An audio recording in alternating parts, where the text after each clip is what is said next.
Hey, everybody, welcome back. I'm Kim McVicar, and I'm here with Johnnie Hobbs. Did I say it right that time? I think you did, Johnnie Hobbs. Yes, I'm just checking. Sometimes my B's don't enunciate the way I want them to.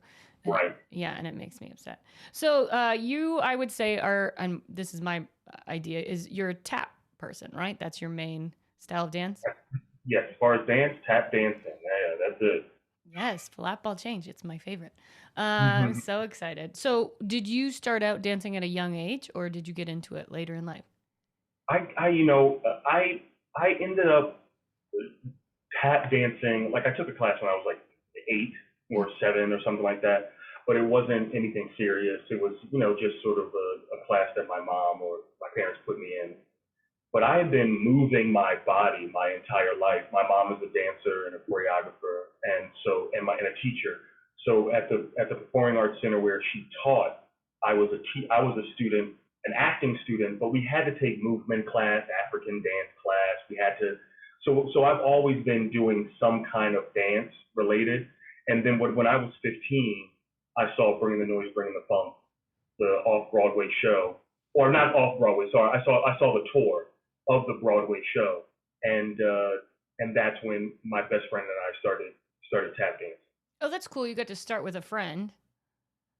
Definitely, him and I saw the show together, and I think separately had the idea of like, oh, we can do this. This is cool, and we can do this because they all looked. You remember? I mean, they Yeah. all looked they all were wearing the same clothes that we were wearing, baggy clothes, Timbs and big shirts, and they were listening to hip hop and they had locks and they had cornrows or afros and stuff. So they all looked, So we thought, oh, we can do this, and so we separately like went into our basements, literally went into our own separate basements, and with his board that he had, I had an IKEA board that was Yes, supposed to be IKEA. Shut up. yeah, yeah, yeah. It was an IKEA board that was supposed to be a shelf, and I just danced and tried to figure out. So we would videotape Savion or Dule or Iadeli if they were Iadeli Cassell, Dule Hill if they were on some show. Uh, we would videotape it, record it, and then we would put it back in slow motion and try and figure it out. That's so smart. And I think for nowadays kids watching tap dancing, that's definitely something you can so easily do now. Like I'm visualizing VHS type tapes with you like recording and playing it back slow. But like now they can just do it on their phone in slow motion. Yeah, it's much easier now for sure, and all that. I mean, I guess the there might be a slight difference in like, oh, the anticipation or the I hope I get it because I just looked on the in the TV guide and found that this is going to be guest starring with so on and so on, and oh, I have to get a VHS tape, and does this one work, and I hope I press the buttons right. And so there's sort of that process that the process is much quicker now, Mhm. and everything is so at your like all the things that I recorded are now on YouTube. You know, Yeah, but I or also think it's why kids are so much better than we were when we were younger because it's so much easier to have access to. there's a lot of access to it. I would only say that the difference is that there's so much information to take that you don't sort of consolidate to one person.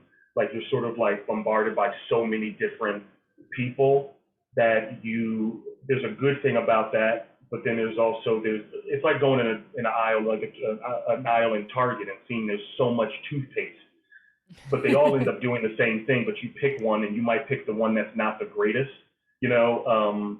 So sometimes that can happen too if there's so many different options. Yeah, that is true. There are a lot of popular dancers that are not like the best dancers. They're just popular. And so some kids try to emulate them, which is like a bad thought process to train into if you want to become a dancer. Right, and also, the thing that my mom was at a certain point wanted us to do was to take classes, and we were sort of opposed to that. But now that I'm a teacher and I'm sort of I have a structure to how I sort of teach a class, I'm like, oh, she was right. Like I should have been taking class, but I'm not sure if I would have been really wanting that, especially for my mom. I think she was trying to teach us, and I was like, I don't want to learn from my mother. Oh, I You know, definitely learned from my mom. And I actually asked, I grew up at a studio in Markham, Canada. And I remember my mom was supposed to teach my class, and I walked out and went to the owner and was like, "Is there any way that I could switch classes?" Because mom on the car ride home was like, you did the right thing. You asked nicely, but like, why don't you want me to be a teacher?" And I was like, "Because you're so mean to me. You pick on me so much." You're like, I see you every day. Like, I want somebody different to teach me these things. And so is your mom a teacher of all styles of dance or just one particular? My mom, okay, so my mom was not a dancer. She didn't start dancing till my sister started dancing. Gotcha. And my sister's 7 years older than me. But my mom had such a passion for dance, which I love. It's definitely where I get that from. And she was actually like the VP of IBM who just was teaching classes at this like local small studio. Yeah, it was like this crazy, like her dream was to be a dancer, but she was like corporate high ranking female in corporate America, which I love. That's the whole reason for this podcast is like you can be in any level of dancer and have that passion for it. You don't have to want to be a dancer. And so she just got to teach, some classes, and she was qualified. She like took all her, I think in Canada it's the BATD, which is like the things that you take to teach certain classes. And so she took all of that programming, and she just was, like a nice little 90s, 80s dance teacher. Like she didn't teach like competition or any of that, but she had a blast. Yeah. She ended up opening a dance studio with my sister years later. Oh, that's cool. So your sister still is still dancing. Yeah, everybody in my family still did. My mom still teaches line dancing classes in her Great. 70s, and she's living for it. Yeah, I think dance is wonderful for all ages. What town did you grow up in that you were exposed to all of this? Philly. Okay. I'm born and raised in Philadelphia, Pennsylvania. And yeah, so my mom, like I said, is a dancer, choreographer, teacher, and my dad was a acting professor at the school I went to, the college I went to, and he also is an actor. Okay. And they met each other at the performing arts school that I went to. I think they were teachers, and they sort of met each other in that way. So, and it sounds like you have a similar trajectory that I did when I was younger. I didn't want to be a dancer. I loved taking dance classes, and I actually was touring professionally. But I would be like, I'm not being a dancer. This is just, and yet I was making my income off of it. Right. But I always wanted to be a comedian. Like it was just a weird thing that I loved to do on the side. Yeah, it was a bit of the same thing. I was an actor. That was it. And I have my degree in theater arts, BFA in acting. I just happened to know how to tap dance and happened to love it. So it was if they wanted me to audition, if an audition wanted me to tap dance, I would do it. Most of the time, especially when I first came out to live in LA, I mean, my tap dancing, all I did was maybe dance at somebody's wedding because they were friends of mine from back home and they were getting married and they wanted some entertainment, and it was all free. So it wasn't, it was never, I never did it on my own. That wasn't my goal. My goal was acting. Wow. And now you have been teaching at the Edge for how long?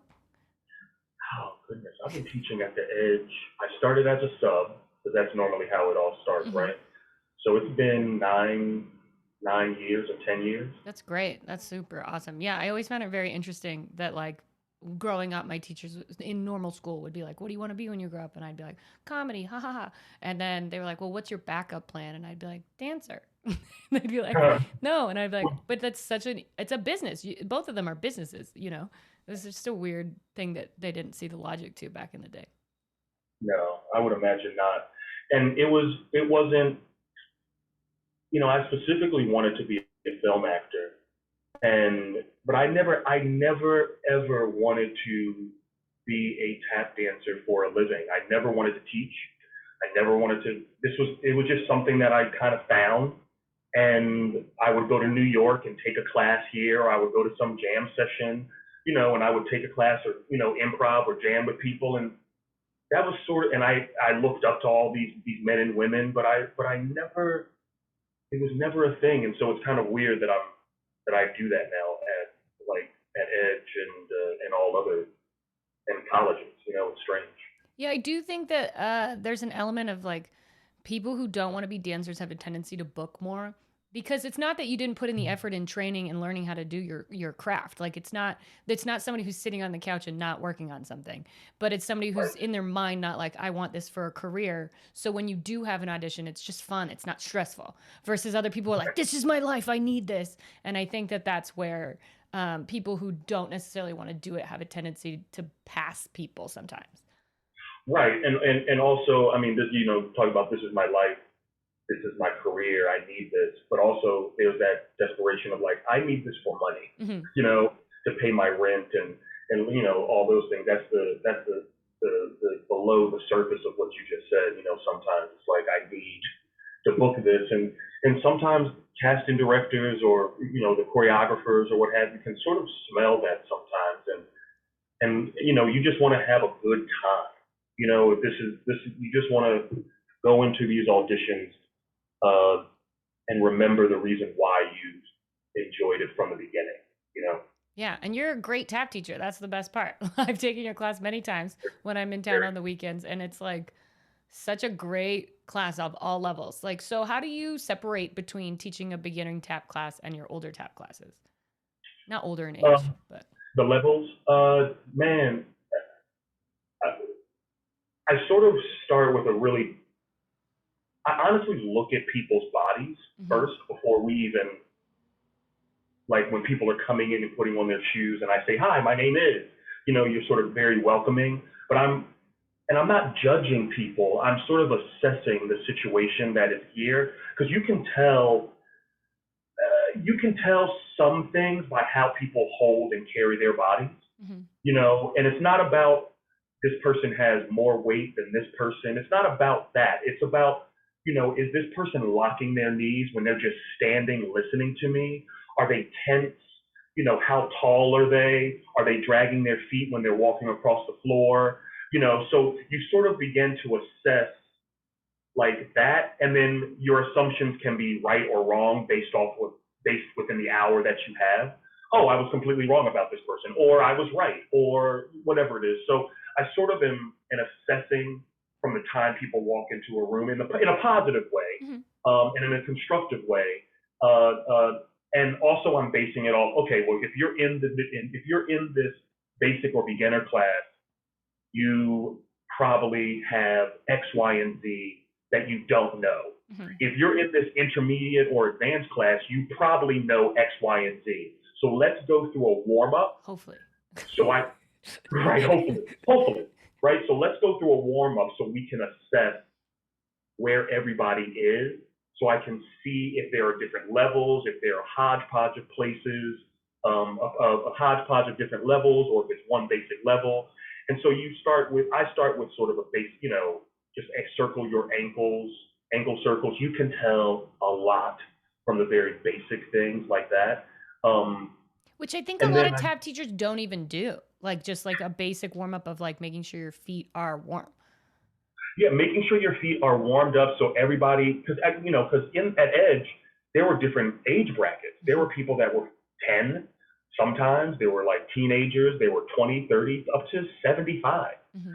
So I just needed to make sure everybody felt comfortable, that we were all sort of together. And also while I'm doing that, I'm clocking everybody and saying, okay, this person is a little heavy in their feet. This person is quiet. They're in the back always, et cetera, et cetera. So you start with a really basic warm, so people have an understanding. Okay, those are shuffles, those are flaps, those are toe heels. These are across the floor, so people can move, and fun music so people can have fun, but also giving them lessons, Mm-hmm. you know. So all this ends up leading to the combo, right? And do you judge them based on their shoes? Like ever, like because there's so many different styles of tap shoes. I always look at it as like point shoes versus a ballet shoe. Like you can see if they have a build in their tap shoe, hopefully they're strong enough for them and it's something that they're, utilizing properly. You're absolutely right. I also can look at their shoes too.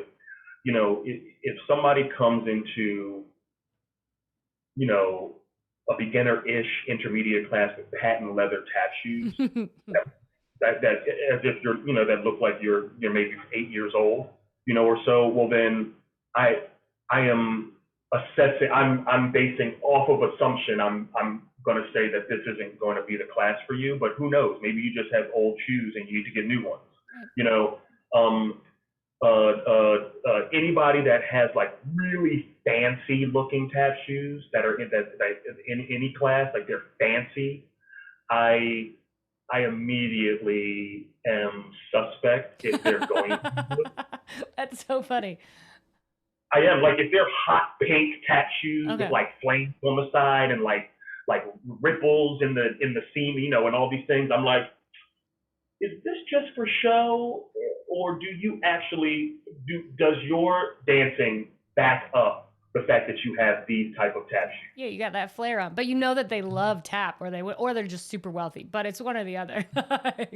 Well, hold on, Kim. You're not wrong because I knew a student who bought $800 pair of tap shoes, but was not that good. But I began to find out that he was from a wealthy Yeah. family. So So it's and he was dedicated. He was dedicated and wanted to get better, but you know, come to find out that they actually were from a well-off family, and this is the shoes that they bought because $800 wasn't anything to them. well, he probably went into the shoe store and said, "I'm about to take tap dancing. What is the best tap shoe? I don't care how much it is. I want to start with the best thing." Like his parents were probably like, "What's the best of the best for my kid to try?"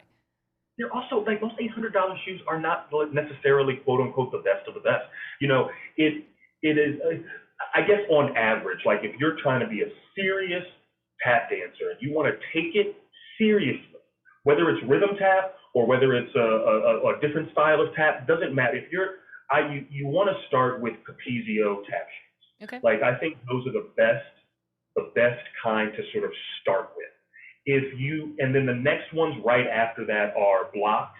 I have Jason Samuels tap shoes, and then there's Chloe and Maud's also block tap shoes too. Like those three are like the ones to start with, and then there's other ones too. Obviously, there's other ones, but just simple, clean cut, and they will last and they're built up properly. So if you're dancing like 24/7, like there's not a moment there where your body will feel it that much if you're on a sprung floor, things like that.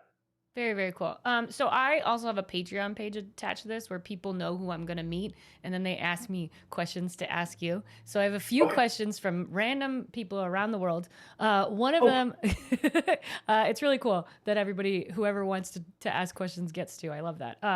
The first question is, how do you tap faster? I don't know the ages of these people either, so it could be from any age. oh, Hattie, that's a good question, and this comes up often. You start with the exercises that you're given or the rudiments that you're given in your classes. Um, so if it's a basic paddle and roll, right, or paradiddle, dig, spank, toe, heel, dig, spank, toe, heel. You start by making sure your knees are lifted and they're coming off of the ground. Because if you pick up your knees, your feet will follow. How do you pick up your knees? What is like the best way to describe that to a kid? Well, I can show it because I can show it and then also do it. Okay. And I'm sorry, I can show it and then say it too. So I would think of this like I would think of like your knee.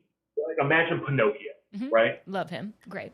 And and you have a string on your knee, and the puppeteer is lifting up your knee, right, like that. And for And those so of you you who have are to just listening, his animation from his hand to his finger is amazing. Like someone hire this guy for a pantomime. He's so crushing you it. Add like that to an your up resume for an actor, special skills, killing it. right, like finger puppeteer. Yeah, amazing. Um, uh, so you have an upside down L shape that your leg is in front of you. Your legs do not go behind you. Your legs stay in front of you for an upside down L shape. Um, um, and that's what I mean by lifting up those knees. So when you do your shuffles wouldn't go out and then back, out and back. They go out and up, out and up. So brush and spank up, brush and spank up. So that's a part of. So that's just that sort of idea that I sort of talk about. because a lot of people strike the floor down. They strike down, down, down when they don't think about going up or extending. That's how you can get the sound to be as efficient and as clear as possible. And then to go faster, you have that in the back, you have that, you practice what we've talked about just now, and then you just keep going slow. Get a metronome, an app or an actual metronome, or a song that you like that has a steady tempo. Dig, spank, toe, heel. Dig, where it's clear. And just keep doing that for the entire song. That's what me and my best friend would do, right? We just would play a song, 5 minutes, 7 minutes, Stevie Wonder song or disco song. We just play it over and over again and just do the same step for the entire song. And so then you can get faster. Dig, spank, toe, heel. Dig, spank, toe, heel. Dig, spank, toe, heel. Then take a rest. Then get back to it, dig, spank, toe, heel. So repetition is what I'm saying, right? Dig, spank, toe, heel, dig, spank, toe, heel, dig, spank, toe, and then keep doing it. But just always remember that you want to make sure your sounds are super clear. So it's not necessarily about going fast. It's about being clear and staying with the tempo. Cool. There's two more questions that one of them I think you answered in this, where someone was asking, where does a shuffle come from? How do I do it properly? Because I think people teach shuffles across the world very differently. Some people just say, just use your ankle. And what you're saying is make sure that you're using your entire leg, it sounds like. Not necessarily. Not the full thigh, but yeah. Right. Not the full thigh or the leg, but it all depends because using your ankle is not wrong. The faster your shuffles go, the more it's going to be isolated to your ankle, right? The slower they go, the more your leg is going to be being used, right? So I would say that as far as shuffles are concerned, at first, the way that I explain them is there's two sounds. There's the brush and then there's a spank up. There's a brush and then there's a spank up, making sure you don't have a lot of tension in your arches or your metatarsal, that your feet aren't crunched in the shoe. And this is what we're talking about, having a comfortable shoe, right? But I would say extend the brush and then come out, because if this is the floor, right? If this is my floor, a lot of people sort of do their shuffles where they strike the floor. Yeah, and then you can see it on the floor when it's all dug up wood. And then the owner of the studio is like, I have to get them fixed again. And it's like, yeah, because these... Exactly. So you want to make sure that you extend and then come back up. Extend and then come back up. So there's space within your shuffle. And then, but you're absolutely right, Kim, like the idea of like using your ankle. There's a gentleman that works with Michelle Dorrance, and he does an exercise where he does the shuffles. He does like 8 shuffles from the knee. Then he does the 8 shuffles where the hip is the one that's sort of moving and sort of moving. And then he does where the foot, the hip is engaged. What's the word? Engaged and articulated. And then the ankle, he does again 8 shuffles where the ankle is the one that's loose. So there's different ways to do them, but I would always say that you want to have that space and that breath within your shuffle. Ba ba ba ba ba ba ba ba ba ba ba ba. Have that open space. That's very cool, and thank you for. Oh man, I think this is going to be one of the most informative episodes for people, which is great. So I also have someone who is an adult is asking. They were a tap dancer as a kid, and they never learned any tricks like toe stands or anything like. This is somebody who's in their late 40s, early 50s, and they're asking like, how do I learn how to do a toe stand as an adult? They've tried it. They're just, I think, afraid. I don't honestly know. But like, how do you learn how to do a trick when you're like, basically they're like, can old dogs do new tricks? I think they can. I think they very much can. I think you can start those things as it doesn't matter. So yes, the answer is yes, you can do it. The other question that I have is, and this is a general question, but why? Figure out why you want to do those things. Because if you have a goal, like let's say the person is like, oh, I want to do a show, or I want to prove to myself, or something like that. You have to sort of have a reason behind it, other than just, and I'm not saying this person is this way, but other than just saying, oh, I just want to do these things. Mm-hmm. What's the goal behind it? Because then you have like I said, you have a set intention and a finish line for a thing. And so then now you have that in your head. So like, is it to do your recital, or is it to do just to be able to show your kids that, hey, I can do this too if they take class, or I don't know, whatever the circumstances are. Exactly. And the next thing is making sure that your body is prepared for that. Not just your feet, but your entire body. So like this is a great way that doctors sort of talk about it. The more birthdays we have, the more our body decides to do this or do that or not do the things that we remember them being able to do. So we have to do exercises, whether that's yoga or Pilates or gym or exercises or cardio, making sure that your thighs and your knees and your back and your breathing can do the things that you want to do. Because to do that, you're gonna have to repeat it over and over and over again. Your body's gonna have to do things over and over again, and your body's gonna get tired. So sometimes at a certain age, doing it once a week isn't enough to get a specific trick for you. No, you might have to do this every day or every other day, and set time. Like, are you doing this for an hour and a half? Are you stretching before and after? So those are the things. There's so much to talk about before you talk about the toe stand. 100%. Yeah, which is great because these are adults, so they understand. You know what I mean? Like, it's not. It's literally an adult person asking how to learn a trick. So I am an adult person. yeah. Like, not a kid. Like, which I get. Like, they worded it like, how does an adult learn a trick that they never learned as a kid? For example, a toe stand. Like, so in my mind, they probably took tap dance and didn't learn how to do that step as a kid, and now they see their kid or another person doing it, and they're like, oh, I want to do that. Right. And so now if we're talking about a toe stand, after all those things, right, after that process, the way that I think about toe stands are, you make sure that you are engaged in your core, and make sure that you are balanced so your body isn't tilting over from one side to the other or forward or back. Making sure that when you get on the ball when you get on your toes, that you're engaging your sit bones, which is essentially your butt, right? That you're sort of sitting in yourself a little bit, not all the way, but you have this sort of balance. Your knees are bent, they're soft. I think that's the better way to say it. Your knees are soft and engaged. And some people say that you can go to a ballet bar and just sort of get up on your balls of your feet, the ball of your feet, and just get on the balls and then put those heels down. Get on the balls and get on your tippy toes, right? Mm-hmm. As if you're reaching for a cookie in the top of the cookie jar. Like a calf raise or something like that, right? Say it again. Are you saying like a calf raise? Yes.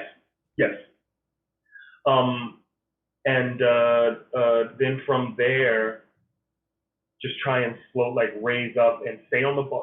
Put your hands on the bar. Don't hold on for dear life.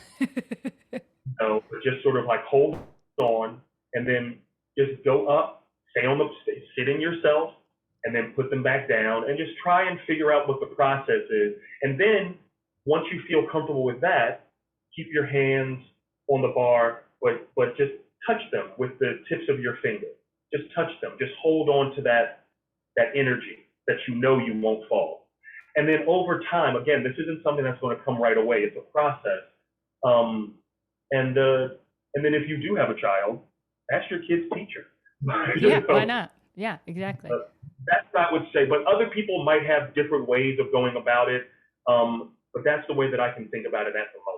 Yeah, no problem at all. The wonderful thing about tap that I love so much is that all ages can do it. Like, it's my mom, I was talking to her last night about tap dancing, and she was like, I don't have any questions because what's he going to teach me? I love my mom to death. She was just like, I take class I think she takes 2 or 3 times a week tap dancing still. And she's just like, she loves it, and she was saying when she gets older, spotting becomes harder, like turning as an adult is what she's starting to notice is leaving. But in general, like, you just got to keep doing it, she says. And then, it comes, so I think, same thing to this other adult, just practice. Yeah. and these old cats, like the cat, I'm not calling your mom an old cat, but I'm I talking will. about No, I'm kidding. I love you, Mom. talking about the dancers that I grew up admiring were in their 50s or 60s or 70s. And I mean, when you see them as young men and women, they are doing wings and over the tops and jumping up and down and doing splits. And the older they got, the more birthdays they had, their body decided that they can't do it this way, so maybe I can do it this way. Mhm. And the clarity is still there and the intention is still there. But their bodies are doing it differently. And so it's a little more focused. So you're right, everybody can continue to do it well into their bubbity bugs. I mean, yeah, I've seen people doing it in their 90s, and I freaking love them. I love that. Yeah. Because the intention is still there. The intention is to perform, to engage, to welcome.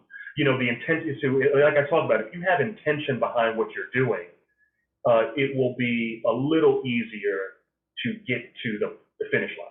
Yeah, if you're just in class for exercise or for the brain, like it's such a great memorization thing. It's awesome. I have 5 questions that I ask everybody on this podcast. Okay. Be afraid. No, don't. What's your favorite singer to move to? Like if you had to pick a singer that you, and this always changes, obviously. Let's say now in this week. Favorite singer? Or band to choreograph to, kind of thing. I have 2. So when I was younger, it was Stevie Wonder. Mm-hmm. He was, number one, the songs are long enough. They're not like 2-minute chunks for the most part. They're like 4 or 5 minutes or longer. And they're so beautiful. Songs in the Key of Life is a great album to dance to. Mm-hmm. And now would be Wolfpack. Okay. Vulfpeck. Wolfpack. I absolutely love dancing to their music. Cool. Great. What is your favorite music video or show that involved dance of all time? Bring the noise, bringing the funk. Hey, I like it. It still holds up too. If you go to, I don't know about right now in this pandemic that we're having, but in New York, if you go to the New York Public Library, you can access noise funk from their database of Broadway shows. And I mean, it's a whole process. You have to get a New York Library card, and you have to, and it's a whole process that it's not long, but it's a process. But you can still see the Broadway show. And I recently saw it with my best friend a few years ago. And the same one? The same best friend. Yeah, we're best friends. I love that. It still holds up. Now he was in his booth with his headphones, and then I was in my booth with mine.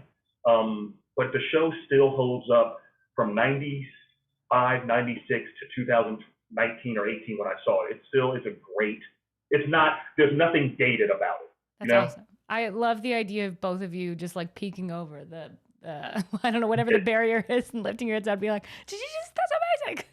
We definitely did, Kim. It was one of those moments where we were like the intermission came and we looked at each other. We're like, yo, this still holds up. This is still a good show. So. That's cool. That's very cool. What is your favorite after show food to eat? Ooh, it's always like salty foods. Mm-hmm. Honestly. Which is interesting because you'd be dehydrated. Right. It's not a bad thing. It makes sense or it doesn't make sense. I don't know if it makes sense to me because I don't know I don't know if it does. It's just a weird thing to be like, you've lost a bunch of salt. Oh, so you're probably wanting more salt. Okay, it makes sense. I'm gonna go with it makes sense. But this is not gonna sound good at all. But and I don't suggest it, but McDonald's French fries. Everyone says of fast food. You're not. A chocolate shake from McDonald's, or In-N-Out, but not their fries. Just a cheeseburger and a shake. Like that's all I really want at the end of like sweating my life off. It sounds delicious. I'm not against it. Oh, so good. You deserve it. You worked for it. Most difficult trick you've ever had to learn in your lifetime? Huh. Oh boy. And it was difficult for you. You know what I mean? Like that's such an open-ended question in that like Some people it's learning a single pirouette for forever, and then other people it was like a flip or something insane. I'm gonna at the first thing I can think of are over the tops. Okay. And that's for those listening, when you put one leg out and you jump over it, correct? Yes, you literally jump over either your ankle or you jump over your calf or you jump over your entire leg. There's like levels to it. But yes, I remember that being like a big challenge for me. Um Other than that, like the big trick, I mean, there's that's a big combination. trick to me.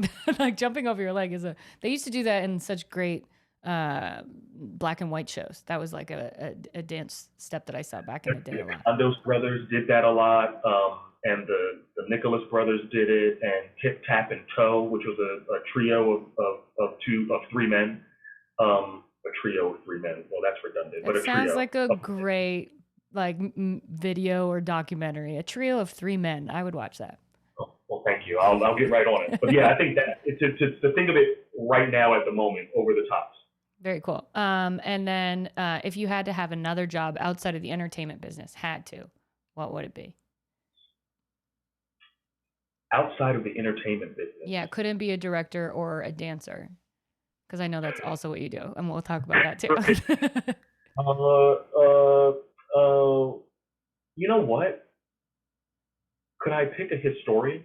Yeah, you could pick whatever brings you joy, whatever you want. I do like the idea of history, and most of the history that I consume is either movie film history or tap history. But within that, you end up learning about the history of whatever civilization you're talking about, whatever if it's America or if it's Europe or Africa or something, and those things are very interesting to me. So I would say historian. I love that. And so I am going to segue a little bit. So you definitely are an amazing tap teacher at the Edge, and you teach in other places, and you're a phenomenal tap dancer. But on the side, and not on the side, as a whole nother job, you're a director, Yeah. which is a whole nother level of difficulty. How did you get into that? Or you were saying you always wanted to be an actor. Was it before you started teaching tap? How did that work? It it's interesting. I I wrote a movie with a friend of mine when I was 22, um, and it was a short film. Then we wrote a feature, and then we submitted it to the Sundance Film Screenwriters Lab, and we kept saying, "I hope we can get this. I hope they pick us. I hope they pick us." And then I just said, "Well, why are we hoping? Why don't we just make it? Like, why don't we just make the short film?" And so, cut to, I was interviewing directors, and a good friend of mine, Dustin Felder, who is an acting coach out here in Los Angeles, who's recently passed away, a big motivational speaker, a big helper, a big advocate for a lot of people. Uh, he just said, "Look, I'll help you produce it, but it looks like you're probably going to direct this." And I was like, "I don't know how to direct. I just love movies, and I know what I want, and I know what tap dancing is." And he was like, "Look, you wrote it, you know what you want, and you literally just said the thing. Like, you should direct it." And he gave me a lot of motivation to get in there. So I ended up directing my first movie off of the strength of him and other people in my life saying, "You can do it," you know. And so then cut to the movie's done, and it didn't look half bad, you know, and it didn't look half bad. And I actually would prefer, and this isn't a dig at tap dancing, but I prefer to talk about movies Mhm. more than I tend to talk about tap dancing.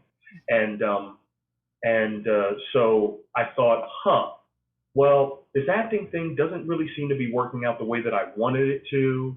Um, I directed my movie. The people in it, I asked them for feedback. They thought I did a good job with some notes, and it came out good. I enjoyed it. Maybe the reason why I know how to tap dance and act and I know about movies so much is because I'm supposed to make my own. Mhm. And so I made a decision with the help of my father, actually, because I was going on auditions after I made that movie. I was going on auditions and not really enjoying it. And then finally, I was on the phone with him, sort of ranting about these auditions that I was going on and how I didn't like them as an actor. And then I said to him, man, I kept like sort of like not getting to the point. And he just stopped and said, it seems like your heart isn't in it. Mm-hmm. And it seems like you want to stop acting. And then I just sort of I took a breath and said, yeah. He said, well, it's always there if you want to go back to it. And so I think I needed this sort of permission from the first man I ever knew, Mm-hmm. who is probably the reason why I act. I needed permission to say that I don't have to do it. And then once I got that, I sort of tried to figure out how to become a director. So I would find myself trying to be a PA on this set at this studio and work with this person and shadow this director or shadow this post-production person and work these grueling hours as a production assistant, but then those jobs were far and few between, and I wasn't able to pay the rent. And so a couple of people who were dancers, friends of mine, were like, hey, you can sub at Edge for a little bit of money, and there you go, while you're doing this thing. And that's how I started subbing at Edge, because I needed to supplement income Mm-hmm. to become a director.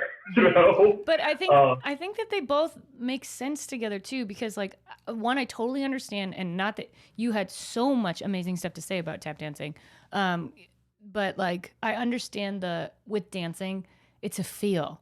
It's an artistic movement. So I get where it's like harder to speak about sometimes. Now I do think that tap has like really specific words, which is great, like ballet. But then also you want to be a director, which is still to me in that same world, because being able to make a rhythm or being able to create a whole tap combination is the same thing as thinking about being a director, because you have to put all of these pieces together. Can these people do it? You know what I mean? So like in my mind is similar thought process. It's different, but it's a similar thought process.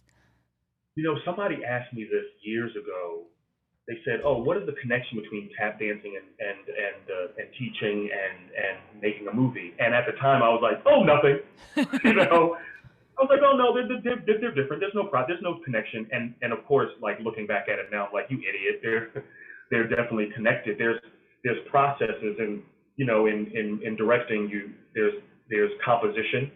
Of how do you compose a shot? How do you put this together to tell a story? And the same thing for dance. How do you compose a tap piece to make it succinct and to make it make sense to an audience that doesn't know how to tap dance?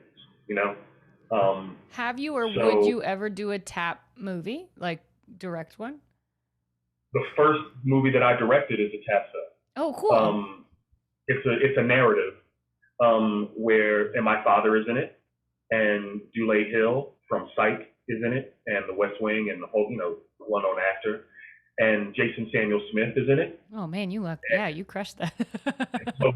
Chloe Arnold was in it, and of the Syncopated Lady, but this is like 10 years ago, and Sarah Reich choreographed for me for this piece. So I was very fortunate to know these people or to get to know them.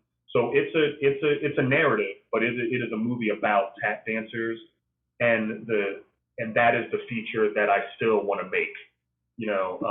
And if I make one feature in my life, if I ever make that movie, which I'm still trying to sort of get into that process of pitching it and all those things, if I don't ever make another movie after that, I'm fine. So everybody who's listening, feel free to start a Kickstarter or I don't know what. Let's get this movie made. If you love tap, you could easily. I think there's definitely a market for that. I mean, everybody loves a good story and everybody loves tap dancing. So yeah, I really do hope that happens. Where can people find you, since we're talking about this kind of stuff? How can someone get in touch with you? Instagram is always the best bet, and it's at Johnnie Hobbs, JOHNNIE HOBBS. My website is IamJohnnieHobbs.com. Only because somebody took JohnnieHobbs.com. Who are you? I think it's like a guitarist or a musician whose name is the same as mine. But IamJohnnieHobbs.com, and hit me up.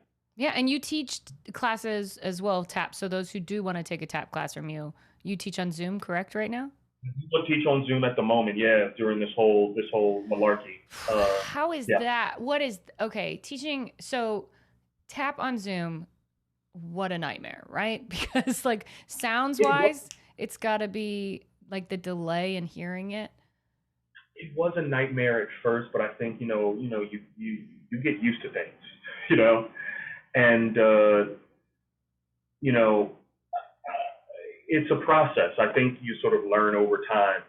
In my classes, you don't see my full body. You see just literally from my hips to the floor.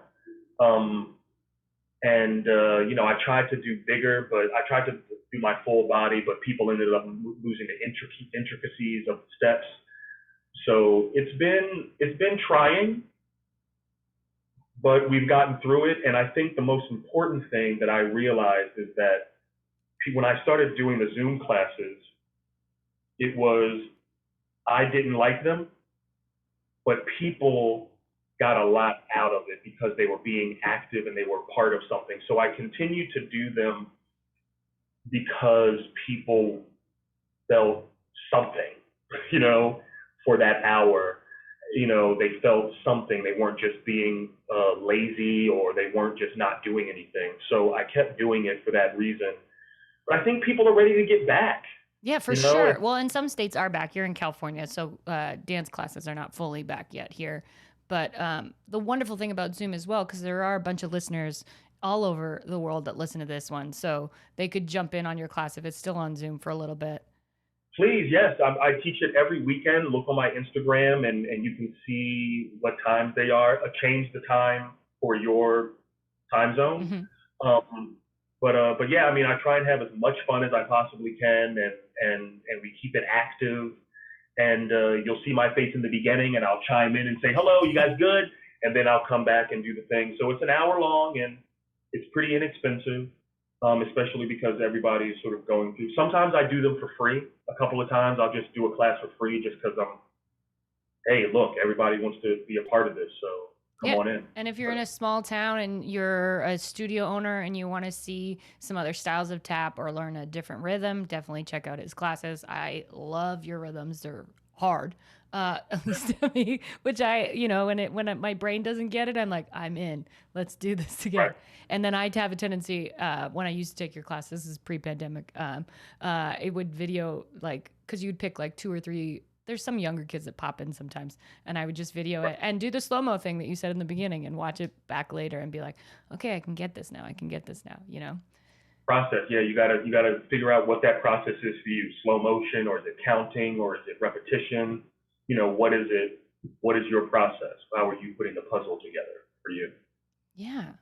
Well, this has been so informative. Thank you so much for coming. This is great. Yeah, you were amazing. Do you have any comments, concerns? I don't know, not concerns. That's sad. Anything that you want to say to anybody out there who wants to be a tap dancer or has a dream of figuring it out? Like what's the best way for them to go about trying to become a tap dancer? And is there even an industry for it right now? Is there an industry for it? There are so many people that make a living, like a good living, off of being a tap dancer or a teacher, competition teachers, or not competition teachers, but convention teachers, choreographers for stage and for film. But I think it's best to diversify.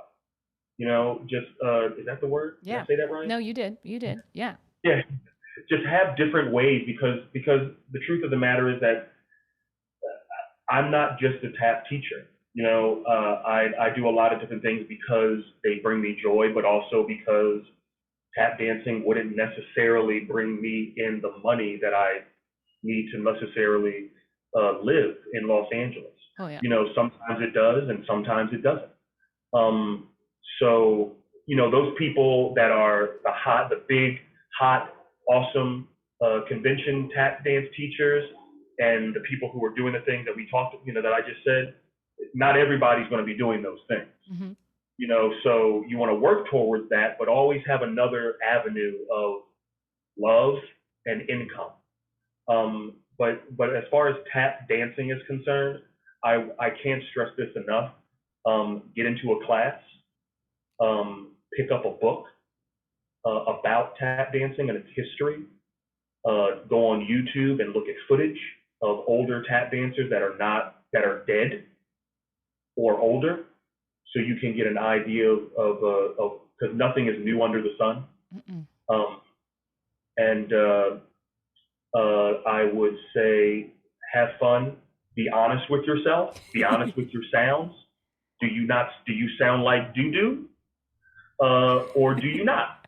And how can I get better at sounding like not doo-doo?